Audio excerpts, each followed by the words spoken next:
Evening. Today we will be seeing on voltage regulators. Okay. So here on the board I have a voltage regulator circuit with some other equations. Okay. First of all, what do you mean by voltage regulator? Okay. So the circuit functions to give a particular voltage continuously without any disruptions. Okay. So here in the circuit I have the input as the unregulated input V, which would be the output of the rectifier. Okay. And then resistance RS. Okay. And there is Zener diode. Okay. Denoted as D1. And the load which we have considered to be R.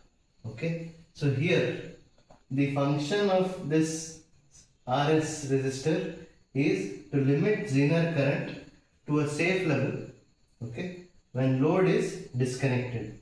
So imagine if there is no load, so whatever, if there is an input, then the Zener diode gives a particular output, because of which we have Zener current. Okay. In order to keep this at a safer level, we use RS. Okay. And when we connect load to the circuit, then the Zener current drops. Okay. So giving us the continuous voltage which was this V onto the load without any drops. Okay. But if this voltage drops, then we can say that the ratio between RS and RL is different. So here one of the main important factor to construct this circuit is we need to have the good ratio of RS by RL. Okay. So normally these circuits are found to give a minimum current of 2.5 to 5.5 milliampere. Okay. So now one of the main a question arises where at what point does the regulation fail. Okay.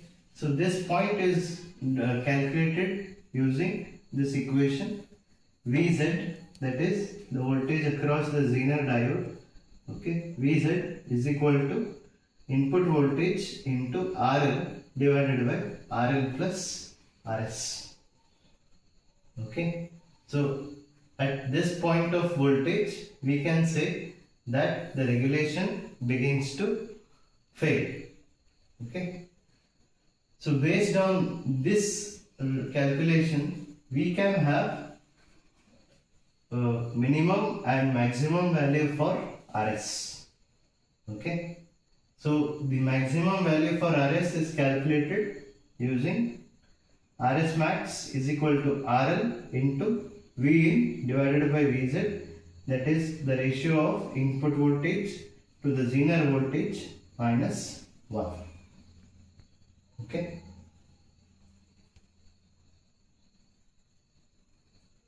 So obvious, if we have a maximum, then we need to have a minimum value for regulation.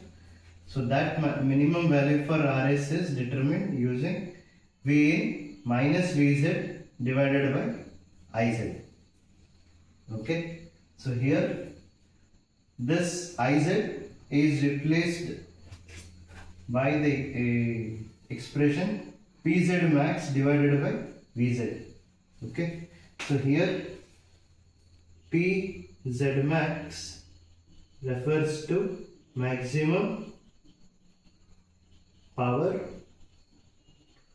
by the Zener diode. Okay, Pz max divided by Vz. So if we do the necessary changes, then we get a final expression of V into Vz minus Vz square divided by Pz max. Okay, so here power, it comes into picture. Okay, and this power, it is called as maximum rated power dissipation. Maximum rated power dissipation of the Zener diode.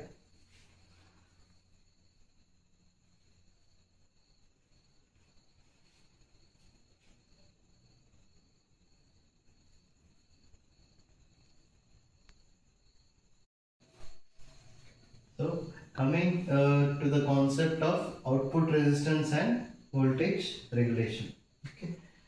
So ideally, power supplies are designed to give a constant output voltage even if there is a change in the load. Okay, but practically, if the load current increases, then obvious we need to compensate in the voltage. Okay, so in this compensation, this compensation is termed using the word internal resistance. Okay, so we say that there is a resistance by the power supply in order to give the desired output voltage. Okay, so this resistance, it is calculated as a change in the output voltage divided by change in output current. Okay, given as dV0 and dIL.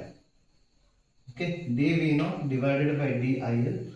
So here the term D in both the terms denotes a small change. Okay, even here as well. So a small change in output voltage to a small change in output current. Okay, this we denote it as internal resistance of a power supply. So ideally it is assumed to be 0, but practically, since we cannot have zero resistance, okay, since practically we cannot have zero resistance, so there is some resistance given by the power supplies. Okay, this we can get to know it from the voltage power supply manufacturers. So coming to the regulation of a power supply, that is how much regulation the power supply has. Okay, so this is given as the ratio of change in output voltage to a change in line voltage or input voltage into 100%. Okay, that is the ratio of output voltage to input voltage and into 100%. Okay, so practically Zener diodes give a regulation of 5% to 10%.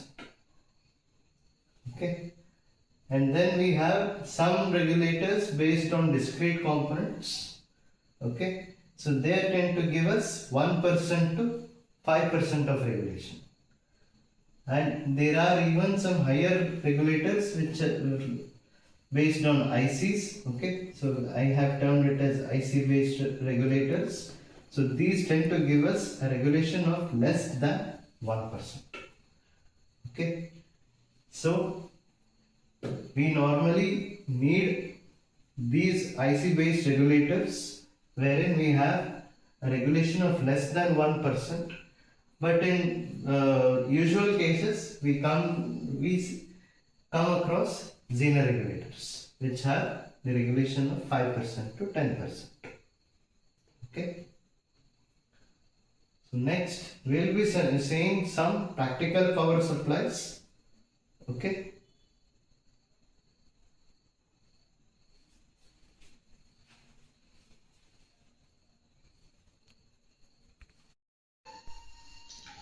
Now let's see some practical power supply circuits. So in this figure, you will be seeing a simple power supply circuit, okay, which is capable of delivering a current of 250 milliampere. Okay, so here if you can see, the circuit uses a full wave bridge rectifier arrangement, that is from D1, D2, D3 and D4, okay, and a simple RC filter. If you can see, the R1 and C2 here give us the filter operation, okay. So the output voltage of this filter is regulated by a shunt connected 12 volt Zener diode, okay.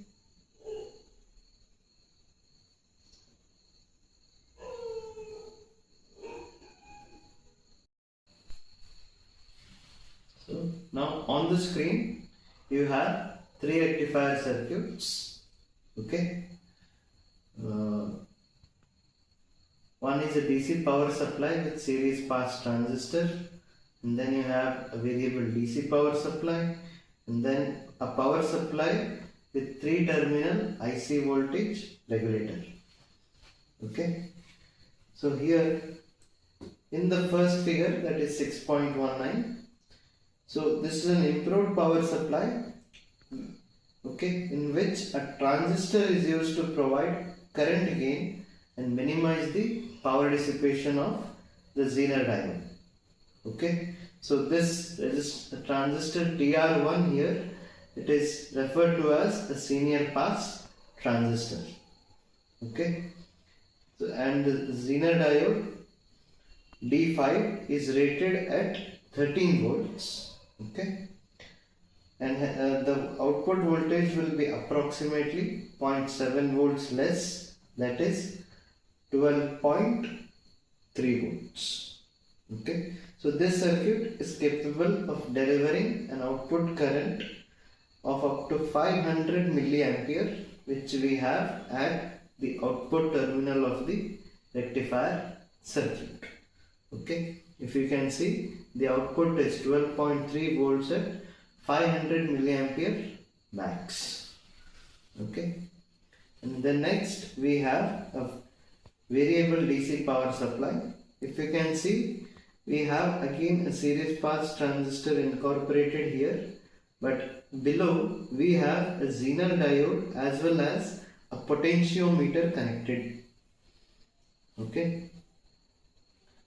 So the base voltage of the transistor is derived from the potentiometer, okay, which is connected across the Zener diode, okay.